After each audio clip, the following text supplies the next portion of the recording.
एक आईडी होती है और दूसरा आपका जो है पासवर्ड दिया जाता है, उससे आपको लॉगिन करना है।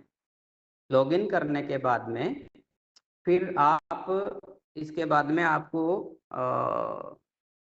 स्क्रीन खुलेगा। लॉगिन करो एक बार। फिर स्क्रीन खुलेगा, उसमें जो है आप जो है अपनी सबसे पहले जो है अपना जो है अपना जो आईडी वगैरह है वो चेंज कर सकते हैं आप। जो भी आपका आईडी है, आपका ईमेल आईडी हुआ, आपका पासवर्ड हुआ, क्या कहते हैं, ईमेल आईडी हुआ, आपका फ़ोन नंबर हुआ, और आपका ये नेम है, ये आप अपडेट कर सकते हैं यूजर मैनेजमेंट में जा करके। ठीक है। दूसरा है इसके बाद में आपका जो है दूसरा ये है कि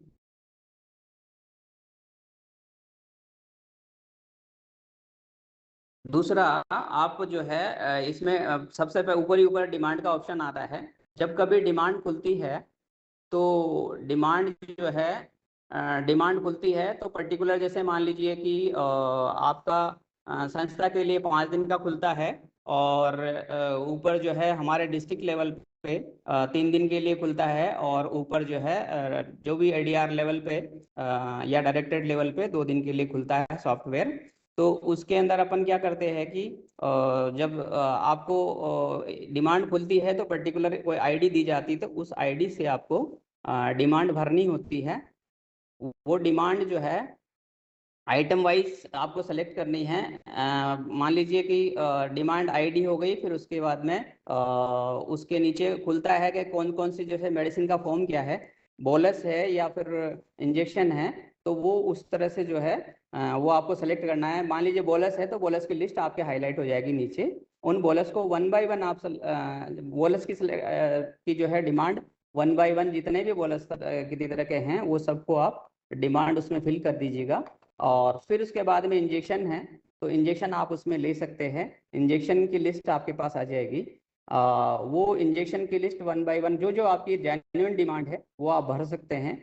और इसके बाद में जो भी ऑइंटमेंट है, पाउडर्स हैं, इस तरह से 1 बाय 1 आप सब चीज़ें आप कर सकते हैं। ये करने के बाद में आप उसके अंदर अपनी डिमांड जो है सबमिट कर सकते हैं। इस तरह से अब मान लीजिए कि एक आपका डिमांड का मान लीजिए आपका टाइम पूरा हो गया। मान लीजिए आपको 3 दिन दिया था और टाइम पूरा हो गया, आप किसी कारणवश नहीं भर पाए हैं, तो उससे क्या है कि आप डिमांड रीओपन करवा सकते हैं। डिमांड आप रीओपन करवा सकते हैं कारण देते हुए कि इस कारण से मैं डिमांड नहीं भर पाया। तो वो डिमांड रीओपन करके आप और अपने डिमांड वो हमारे से हम वापस खोलेंगे। जैसे डिस्ट्रिक्ट आप भेजेंगे संस्था लेवल पे, तो हम डिस्ट्रिक्ट लेवल पे उसको रीओपन करेंगे। तो रीओपन करने के बाद में फिर उसको क्या है कि फिर हम जो है 1 दिन के लिए, मान लीजिए 1 दिन के लिए हम उसको आपको परमिशन देंगे।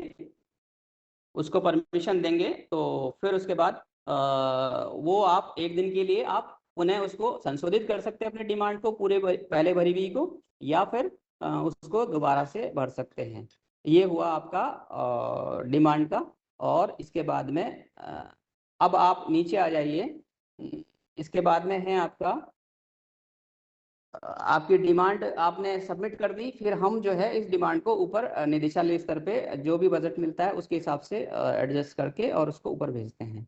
फिर उसके बाद में नेक्स्ट है आपको जो भी मेडिसिन यहाँ से आती है, अब फिर वो आपके पास जो मेडिसिन हमने भेजी है यहाँ से वो आपको क्या करनी होती है, रिसिप्ट करनी होती है। उसके लिए क्या है कि एक रिसिप्ट मॉड्यूल है मेडिसिन का।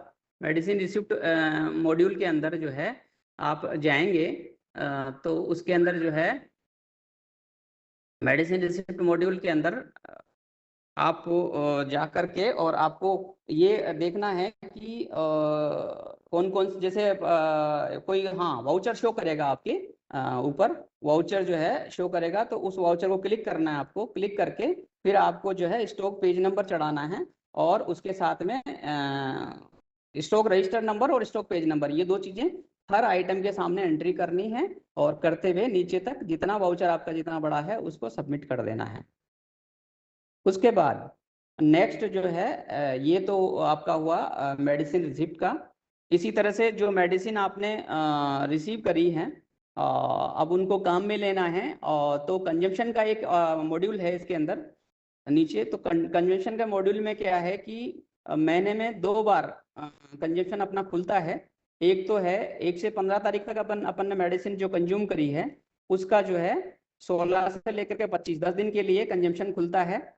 और अगली जो है 16 से 30 या 31 तक की जो कंजम्पशन है अपना संस्था का मेडिसिन का, वो उसके लिए अगला जो है 1 से 10 के बीच में कंजम्पशन अगले महीने की में वो खुलता है।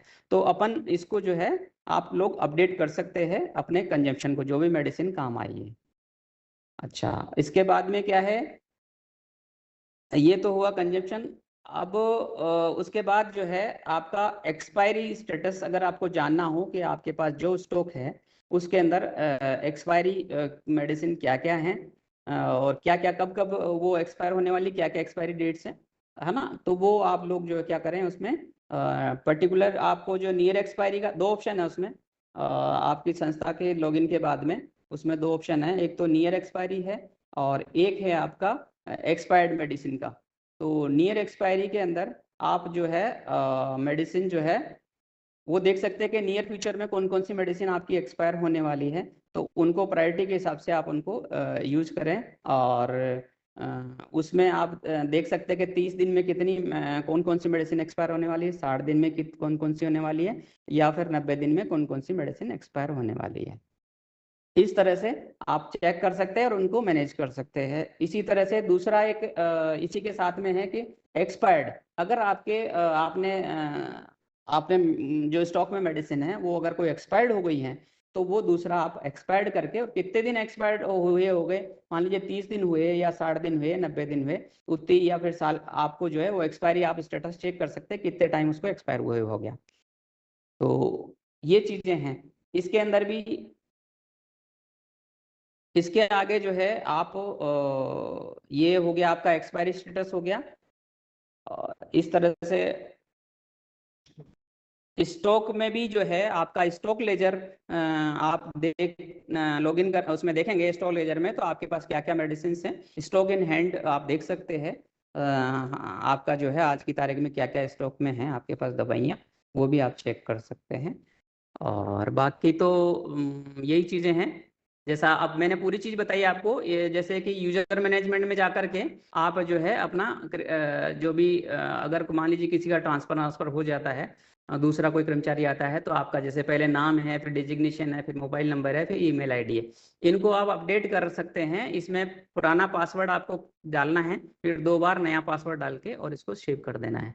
ये हो गया आपका यूजर मैनेजमेंट। दूसरा मैंने बताया आपको डिमांड के बारे में, तो एंट्री इंस्टीट्यूशन के बारे में, आपका जो संस्था कैसे एंटर कर सकती है मेडिसिन, उसके लिए आप पर्टिकुलर जो है डिमांड आईडी सेलेक्ट करके रेड कॉन्ट्रैक्ट आईडी, और ये मेडिसिन का फॉर्म आपको लेना है, मान लीजिए बोलस का करना है आपको, तो फिर आप शो पे लिस्ट क्लिक करेंगे तो आपकी जो पूरी लिस्ट खुल जाएगी इसकी। अब उसमें 1 बाय 1 आप जो है सबका जो है वो भर सकते हैं कि किस किस की कितनी क्वांटिटी अपन को चाहिए डिमांड में, वो आप भर सकते हैं। उसके बाद में बोलस के बाद में जैसे क्रीम है, इसके बाद में क्रिस्टल है, 1 बाय 1 इनका ग्रेन्यूल्स है, इंजेक्शंस हैं, लिक्विड्स हैं, पोर ऑन है, पाउडर्स है, सॉल्यूशंस हैं, सस्पेंशंस हैं, टैबलेट्स हैं, सर्जिकल आइटम्स हैं और ट्यूब्स हैं। इनका सबका 1 बाय 1 आप जो है डिमांड भरते हुए और आप इसको सेव कर सकते हैं। तो ये डिमांड का बताया मैंने आपसे। दूसरा जो है आपको डिमांड मान लीजिए किसी कारणवश आपको टाइम दिया है, मान लीजिए 5 दिन का, तो उसके अंदर नहीं भर पाए, तो आप इसको रीओपन रिक्वेस्ट का दूसरा मॉड्यूल है, इसके अंदर आप कारण लिखते हुए कि मान लो इंटरनेट कनेक्टिविटी की वजह से या किसी भी कारण से आपका ये नहीं भर पाए हैं, तो आपको 1 दिन के लिए आपको जैसे उसको वापस खुलाना चाहते हैं रीओपन रिक्वेस्ट, तो वो आप खुलवा सकते हैं। दूसरा है मैंने अगला बताया आपसे कि मटेरियल स्टॉक प्रोसेस के अंदर जा करके फिर मटेरियल रिसिप्ट का है। तो जो आपको मटेरियल हमारे द्वारा यहाँ से इशू किया जाता है आपकी संस्था के लिए, तो वो जो है आप इसके अंदर इस मॉड्यूल के अंदर जा करके आप रिसीव कर सकते हैं। इसके अंदर जैसे अब इसमें लॉगिन करने के बाद आपको देखो ये आपके जितने भी वाउचर हैं वो आपके यहाँ पे 1 बाय 1 जितने भी वाउचर इश्यू किए हुए हैं वो सारे दिखेंगे। और पर्टिकुलर वाउचर को आप जैसे जिसको रिसीव करना है वो आपको क्लिक करेंगे तो आप के अंदर जो भी मेडिसिन इश्यू करी हुई है आपको वो 1 बाय 1 सारी आपको दिखेगी। फिर जब आप इसको स्टॉक का पेज नंबर है और स्टॉक रजिस्टर नंबर और पेज नंबर आप चढ़ाएंगे तो फिर ये जो है ये इसको सेव करेंगे तो ये रेड हो जाएगा, फॉन्ट्स कलर जो है रेड हो जाएगा, तो वो आपका सेव हो गई मतलब। तो इस तरह से आप इसको सेव कर सकते हैं। और कंजम्पशन का मैंने जैसे आपसे बताया कि कंजम्पशन महीने में 2 बार खुलता है आपका, हर 15 दिन के लिए। 1 से 15 तारीख का अगर आपने कोई मेडिसिन कंज्यूम करी है तो उसको आप 16 से 25 के बीच में आप कंज्यूम दिखा सकते हैं। और अगर 15 से 30 या 31 के बीच में आपने अगर कंज्यूम किया है तो उसको आप अगले महीने की 1 से 10 के बीच में, 10 दिन के लिए कंजम्पशन खुलता है तो उसमें आप कंज्यूम दिखा सकते हैं। इसी तरह से मान लीजिए आपके पास सरप्लस में मेडिसिन है कोई, तो उसको अगर ट्रांसफर करना चाहते हैं तो ट्रांसफर मॉड्यूल भी इसके अंदर है। वो आप जो है ट्रांसफर मॉड्यूल में जा करके आप किस संस्था को आप ट्रांसफर करना चाहते हैं वो उसमें ऑप्शन खुल जाता है। और फिर जो है कौन कौन सी मेडिसिन को आप करना है वो क्वांटिटी आप भर दीजिए और सेव कर दीजिए, तो वो ट्रांसफर वाउचर आपका जनरेट हो जाता है। इसी तरह से एक MIS रिपोर्ट लास्ट ऑप्शन इसके अंदर है, इसमें अपन एक स्टॉक इन हैंड देख सकते हैं। आपकी संस्था में कौन कौन सी मेडिसिन अवेलेबल हैं वो आप जो है इसके अंदर देख सकते हैं, कौन कौन सी मेडिसिन अवेलेबल हैं। दूसरा मेडिसिन एक्सपायरी स्टेटस, ये आप जो है इसके अंदर देख सकते हैं कि आपकी मेडिसिन कब कब जो है एक्सपायर होने वाली है। उनको टाइमली आप जो है उनको यूज कर सको, उसको देखते हुए आप ऐसे मैनेज करें कि 30 दिन के अंदर कौन कौन सी हैं उनको पहले इस्तेमाल करना है, और 30 दिन के बाद में मान लें 60 दिन है, 90 दिन है, ऐसे करते हुए आप इसको देखें। एक तो चीज हो गई इसके अंदर कि आपका expiry period in days, expiry in near future, इसके अंदर कितने भी जैसे 30 दिन है, 60 दिन है, 90 दिन, ये सब ये करके आप व्यू कर सकते हो लिस्ट को, तो आपकी लिस्ट सामने ओपन हो जाएगी। और दूसरा है एक्सपायर्ड, अगर मेडिसिन की बात करें तो वो 30 दिन एक्सपायर्ड हुए हो गए या फिर 60 दिन हो गए तो वो भी आप लिस्ट व्यू कर सकते हैं। इसी तरह से स्टॉक लेजर, आपका स्टॉक लेजर कोई पर्टिकुलर आइटम का आपको देखना है कि कौन कौन सा आइटम कब कब किस तरह से यूज हुआ है, तो स्टॉक लेजर में आप देख सकते हैं। तो इस तरह से मेरी ये प्रेजेंटेशन पूरी होती है।